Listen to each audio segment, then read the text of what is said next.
Hey guys, welcome back to my channel and welcome to my February recap / March TBR. Starting off with my February recap, February was actually a pretty good reading month for me, which I don't know that I expected it to be because we traveled one weekend. I've had a really busy, this is a really busy work season for me. It's a short month, so I don't know. I wasn't expecting a lot from myself reading in February, but I actually did pretty good. So I thought we could start off with some book stats. I logged all my books in Storygraph this month just because I love the way they do stats for the month, for the year, all of that. So let's start with that. Starting here, I read 10 books this month, totaling 1,680 pages. Storygraph also has you rate the mood of the book, which I wasn't really paying much attention to when I logged these, but apparently most of the books I read were lighthearted and funny, which warms my heart. I love those. Let's see. For page number, 70%, or since I read 10, 7 of the books that I read were less than 300 pages, and then 30%, or 3 of them, were greater than 300 pages, but less than 500 pages, so that's kind of a fun statistic. You'll see when we get to the books that I read, but I read 6 short stories that were in a short story collection, and so that's why a bunch of the books that I read are less than 300 pages. They were 60 to 100 pages or something. So anyways, 100% of the books that I read this month were fiction, which I had nonfiction books on my TBR. We'll get to that. Genres, so they were all romance, 10 romance, but 8 of them were contemporary romance. I read 1 young adult and 1 sports, which is kind of fun. I don't normally read sports romances, so that's new for me and I kind of liked it. Okay, and then my average star rating was 3.1. If you watched my last video, you know that I rate my books out of 100. I can link that video for you if you didn't see that. I rate all of them out of 100, but then I also transfer that to a star rating so that I can log it in Goodreads, which is mostly where I keep up with my books, but Storygraph also uses stars, so I put them in there like this. And so 3.1 was my average rating. As I said, I read 6 short stories, and just short stories are likely to not get as high of a rating because they're short, there's less time for character development and a larger plot and all of those things. So that's why it was a little bit lower probably this month. Now moving into the specific books that I read this month. So if you missed my January recap and February TBR, definitely go check that out because you'll see all the books that I plan to read this month. But let's talk about what I actually read. And instead of going in chronological order of how I read the books, I'm going to go from my lowest ranked to my highest ranked just to mix it up a little bit. So as I mentioned with my page numbers and my book count and all that for the month, I said there was a caveat. I read a short story collection this month, the Improbable Meet Cute collection of short stories with authors like Abby Jimenez and Christina Lauren, all of that. There's 6 books and they're all, like I said, short stories. So we're gonna start out with those. My least favorite in the collection was Drop, Cover, and Hold On by Jasmine Guillory. I gave this a 36 out of 100. I feel like it was shorter than the rest of them, so that might be part of it. It also had a miscommunication trope, which is not my favorite, especially in such a short story when you don't even really know the characters very well. And then I will say the last 9-10 pages or so were just kind of spice, which I don't enjoy reading. So definitely if you read it and you just want to hear the story, stop around page 27 and just assume they're together. And after Drop, Cover, and Hold On, I have The Royal Valentine by Sarah Wilson. This one I gave a 44 out of 100. I feel like I really liked this author. I would love to look into her more. This was a closed door short story in the collection, and I actually really liked the royal aspect of it. I know sometimes people aren't really into the royal family kind of character and trope and stuff. I actually really like it. I feel like that it's that unrelatable in a really interesting kind of way, kind of character. But I did feel like this story was just really quick. It felt rushed, and I felt like the connection between the characters, it just, because it was so fast, it wasn't believable, which I understand it was a short story and it's really hard to do that in only so many pages. So I feel like if it was longer and they had more time to stretch out the story, I would have really, really liked it. But I did really enjoy it, and There was a little twist that I loved, so this one I definitely enjoyed, and I'm going to look into her writing more. Next is With Any Luck by Ashley Poston. I gave this one a 49 out of 100. This one is about like best man, maid of honor kind of situation at their friend's wedding, and I loved that this book had the little micro trope of like the male main character remembering things about the female main character when she like doesn't even think he knows who she is. And I will say there's one little spicy scene, so skip pages 36 to 37 if you don't want to read that. But overall, I really love this story. I love the way Ashley Poston like sprinkles in. There's not magical realism in this short story like The 7-Year Slip or something, but with like luck, there's a little superstition thing going on. Like I feel like she always just gives it a little bit of like a magical, just sparkly element that I love in her writing.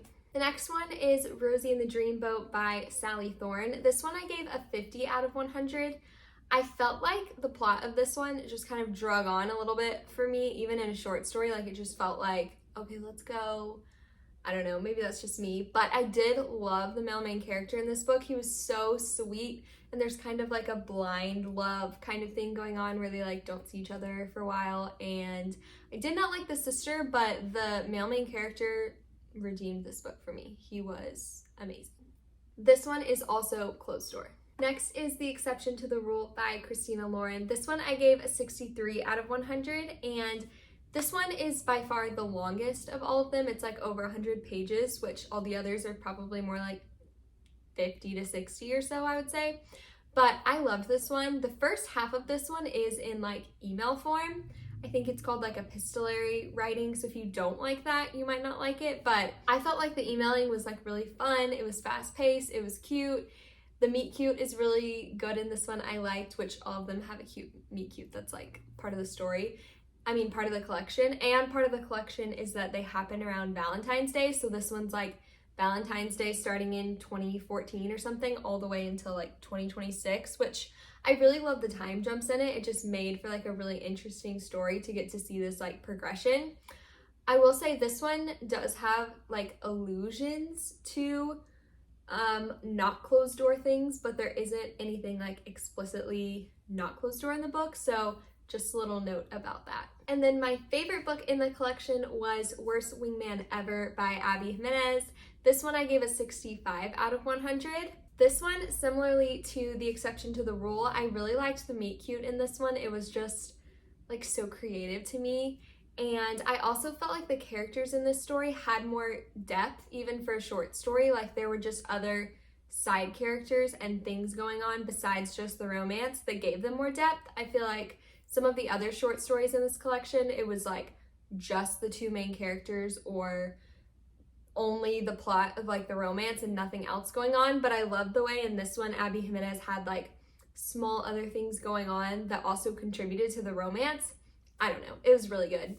This one is also closed door. There are some like allusions to things, but nothing explicit or actually open door. So, okay, getting into the first full-sized book that I read this month, and that was Dream On by Angie Hockman.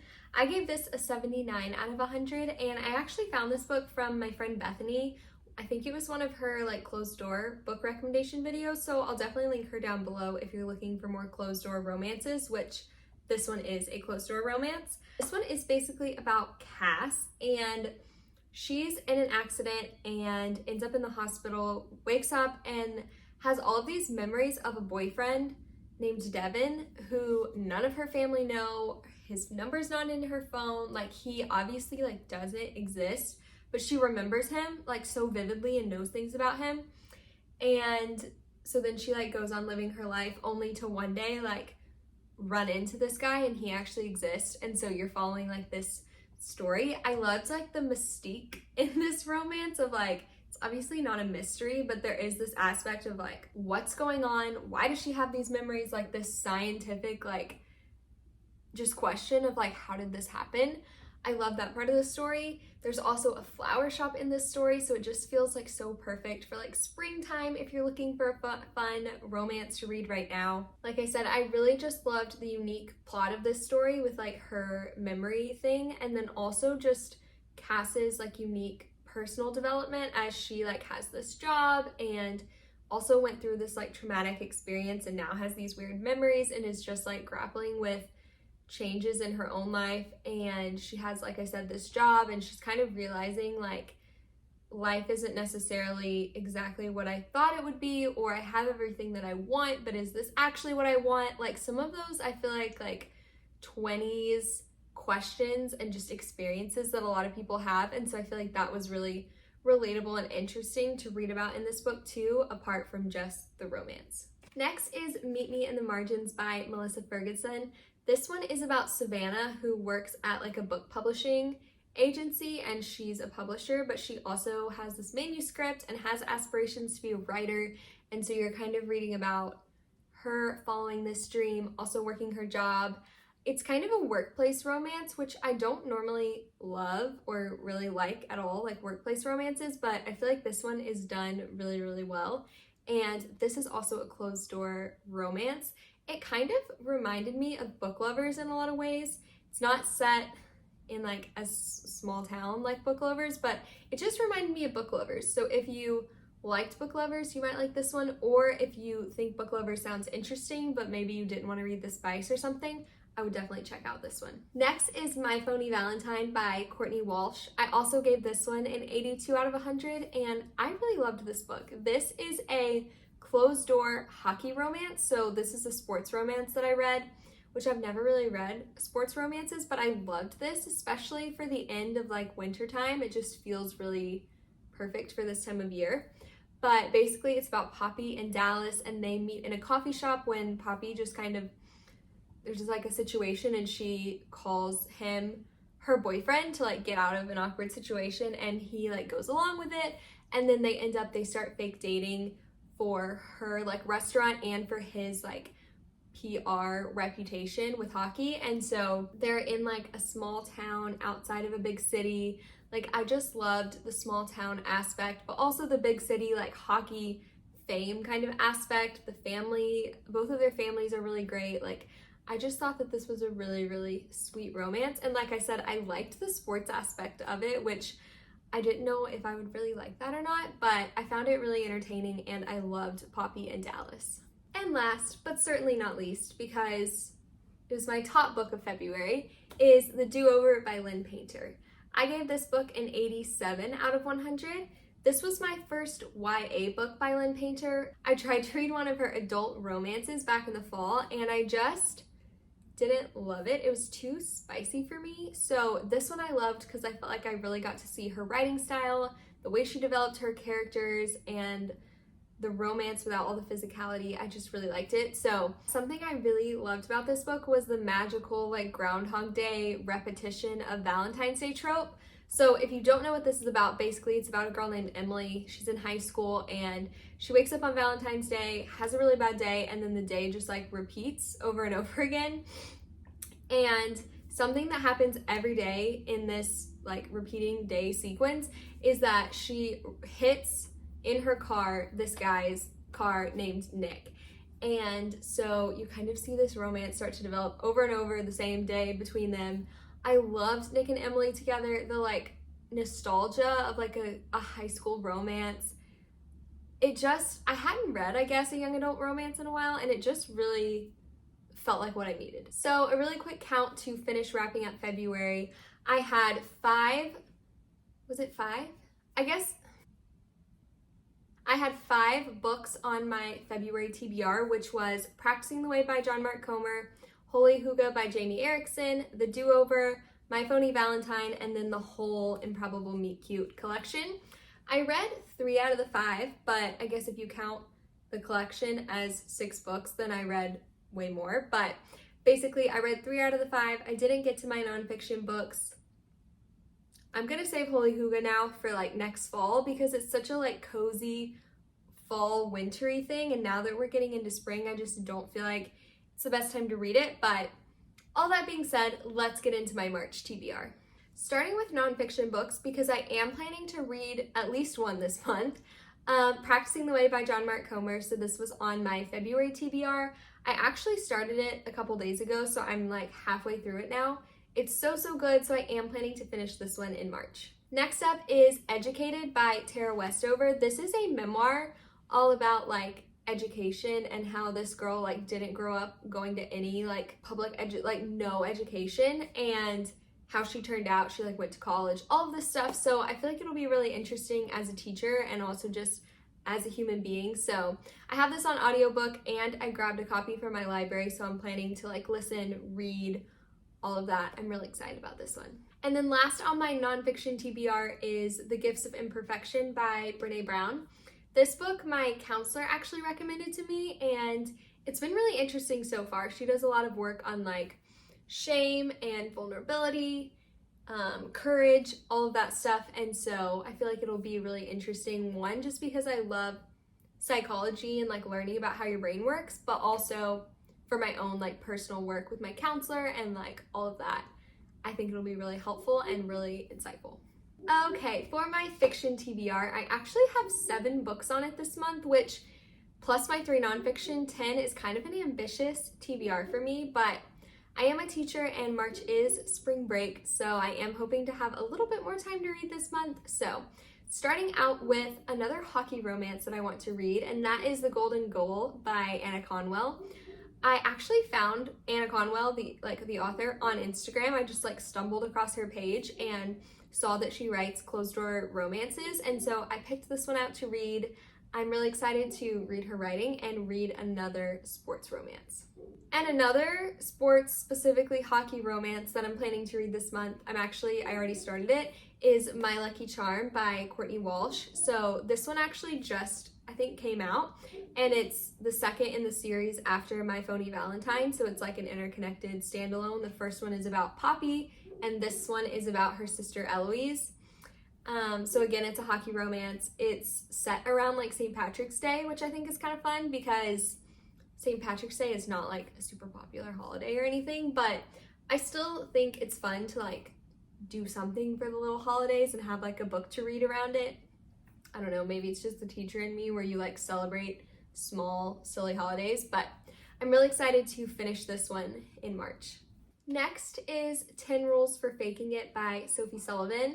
This one I actually don't really know what it's about at all. I know that I saw How to Love Your Neighbor recommended to me by somebody. I can't remember what video I watched, but that one is like the second, I think, in this interconnected standalone series, and so I thought I would start with this one. And I've heard really good things about Sophie Sullivan's writing, so I'm really excited to try out a new author this month too. And another new author, and this specifically is a new release I would like to read this month, mixing it up from my romances a little bit, is The Great Divide by Cristina Henriquez. This one is a story about building the Panama Canal, so I believe it's like general fiction / historical fiction, and I thought it'd be good. This one is, like I said, a new release. It comes out this month, and I thought it would be a good change of pace from all the romances I've been reading, so I'm really, really excited about this one. And the last 3 on my TBR are tried and true authors that I know I'll love and just books that I am really excited about and want to read. So first is Happiness for Beginners by Catherine Sinter. I feel like I just need another Catherine Sinter book, and also I really want to watch Happiness for Beginners, the like movie they made of this on Netflix. Jackson and I have been really into watching movies lately instead of like starting a TV show and getting stuck watching it all the time, and so I really want to watch the movie, but I want to read the book first, so I put this one on my March TBR. I know part of it's like they're out in the woods, like hiking and stuff, so I feel like that's very springy too. Next is The Cheat Sheet by Sarah Adams. Her new book comes out like April 2nd, I think, the rule book, and so I wanted to definitely read this one before that one comes out. So this is another sports romance that's on my March TBR, and this is also a closed door romance. And last but not least is Wildflower Falls by Denise Hunter. This one is the 4th book in the like Riverbend Gap interconnected standalone. If you watched my closed door video, you saw me talk about these. I love them, and so I'm really excited to round out this little series with Wildflower Falls by Denise Hunter.